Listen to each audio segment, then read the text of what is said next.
सभापति महोदय, आपने मांग संख्या 37 देवस्थान विभाग मांग संख्या 29 और मांग संख्या 47 इस पर मुझे बोलने का अवसर दिया, उसके लिए बहुत बहुत धन्यवाद। सभापति महोदय, बार बार विपक्ष एक ही बात कहता है,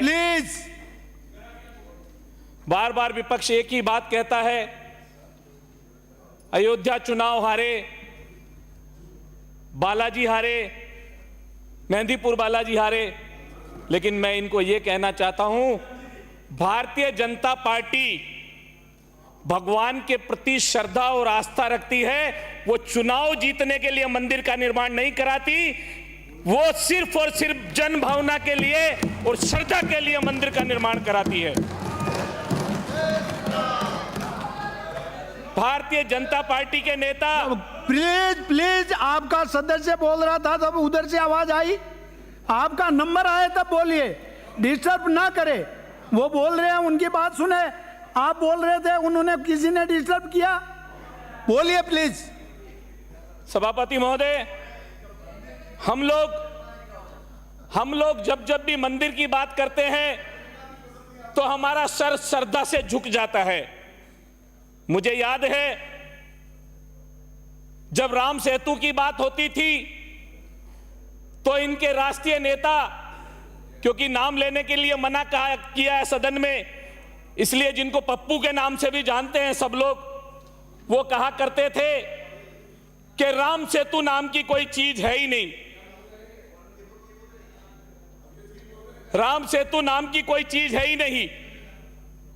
और जब वैज्ञानिकों ने शास्त्रों में, प्लीज आप सुनिए, आपका नंबर जब ये तय किया कि राम सेतु श्री राम के समय वानर सेना के द्वारा बनाया गया था, तो उसको सब लोगों ने स्वीकार किया, उसको साइंस ने भी स्वीकार किया। माननीय सभापति महोदय, हमारी सरकार में, भजन लाल जी की सरकार में देवस्थान विभाग को केंद्रित करते हुए पूरे राजस्थान की श्रद्धा का केंद्र, पूरे देश की श्रद्धा का केंद्र श्याम खाटू जी के लिए जो 100 करोड़ की घोषणा की गई है, पूरे देश भर में, प्रदेश भर में, सभी प्रांतों से हमारे पास फोन आते हैं, लोग उसकी बुरी बुरी प्रशंसा कर रहे हैं और ये कह रहे हैं कि ये भारतीय जनता पार्टी की ही सरकार है जो निस्वार्थ, बिना सोच के, बिना राजनीतिक कारणों से मंदिर का निर्माण करने के काम करती है। ये भारतीय जनता पार्टी की सरकार ही कर सकती है। माननीय सभापति महोदय, माननीय सभापति महोदय, मैं इस बात को भली भांति जानता हूं कि पिछली सरकार ने मंदिरों के लिए जो 553 मंदिर पूरे राजस्थान के अंदर रंग रोगन, मरम्मत इत्यादि के लिए तय किए गए थे, इन लोगों ने मात्र 217 मंदिरों में काम कराया था। यह इनकी भगवान के प्रति आस्था को दर्शाता है।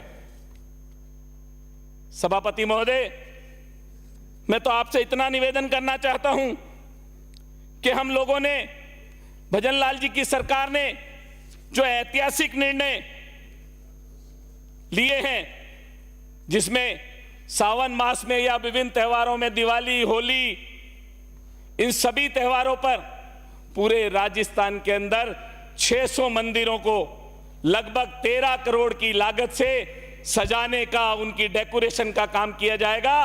ये भजन लाल सरकार ही कर सकती है, क्योंकि ये मंदिरों के बारे में सोचने का काम कतई नहीं करते। इनका दृष्टिकोण मात्र राजनीतिक रहता है। सभापति महोदय, मैं आपके माध्यम से निवेदन करना चाहूंगा, मेरे विधानसभा क्षेत्र में भी कई सारे प्रसिद्ध मंदिर हैं और उन मंदिरों में त्रिनेत्र गणेश, हम हिंदू धर्म में भगवान त्रिनेत्र गणेश को निमंत्रण देकर, प्रणाम कर और किसी भी शुभ कार्य को प्रारंभ करने से पहले त्रिनेत्र गणेश की जय बोलते हैं और उनको भोग लगाकर उस कार्य का शुभारंभ करते हैं। सभापति महोदय, पिछली सरकार ने 5 साल के अंदर उस त्रिनेत्र गणेश मंदिर में 1 रुपए का विकास कार्य नहीं कराया। ये इनकी मनसा को दर्शाता है और यही कारण रहा, जिन्होंने भगवान गणेश को नहीं पूजा वो वहां बैठ गए और हम यहां पर बैठे हैं। सभापति महोदय, आपके माध्यम से मैं ध्यान दिलाना चाहता हूं, हमारे क्षेत्र में त्रिनेत्र गणेश में जो विकास की आवश्यकता है उस आवश्यकता की ओर भी आपका ध्यान लेकर जाना चाहूंगा। लगभग 7 किलोमीटर की खड़ी चढ़ाई के बाद भगवान के दर्शन करने को मिलते हैं और फॉरेस्ट के कारण वहां पर कोई विकास कार्य प्रारंभ नहीं हो पाते।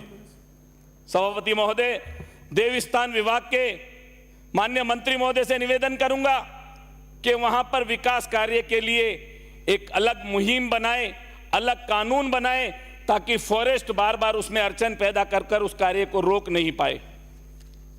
माननीय सभापति महोदय,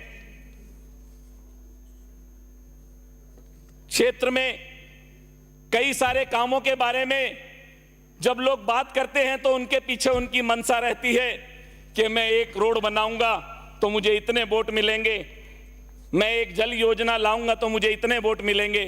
लेकिन सभापति महोदय, भारतीय जनता पार्टी का कार्यकर्ता सिर्फ इस मनसा के साथ काम करना चाहता है। जैसे कि मैं अपने क्षेत्र के कई मंदिरों की ओर देवस्थान विभाग का ध्यान आकर्षित करना चाहूंगा। माननीय सभापति महोदय, हमारे यहाँ पर एक शिवाड़ मंदिर है जिसका शास्त्रों में उल्लेख किया गया है और उस उल्लेख में 12वें ज्योतिर्लिंग को शास्त्र में कहा गया है कि शिवाड़ में स्थापित है। मैं माननीय सभापति महोदय, आपके माध्यम से देवस्थान विभाग के माननीय मंत्री महोदय से निवेदन करूंगा कि उस स्थान को भी देवस्थान विभाग के अंदर जोड़कर उसकी भी विकास कार्य की घोषणा आपके द्वारा की जाए। उसके बाद मेरे क्षेत्र के अंदर 20 किलो त्रिनेत्र शंकर भगवान के मंदिर के बाद 20 किलोमीटर दूरी चौथ माता मंदिर आता है और वो मंदिर 557 साल पुराना है।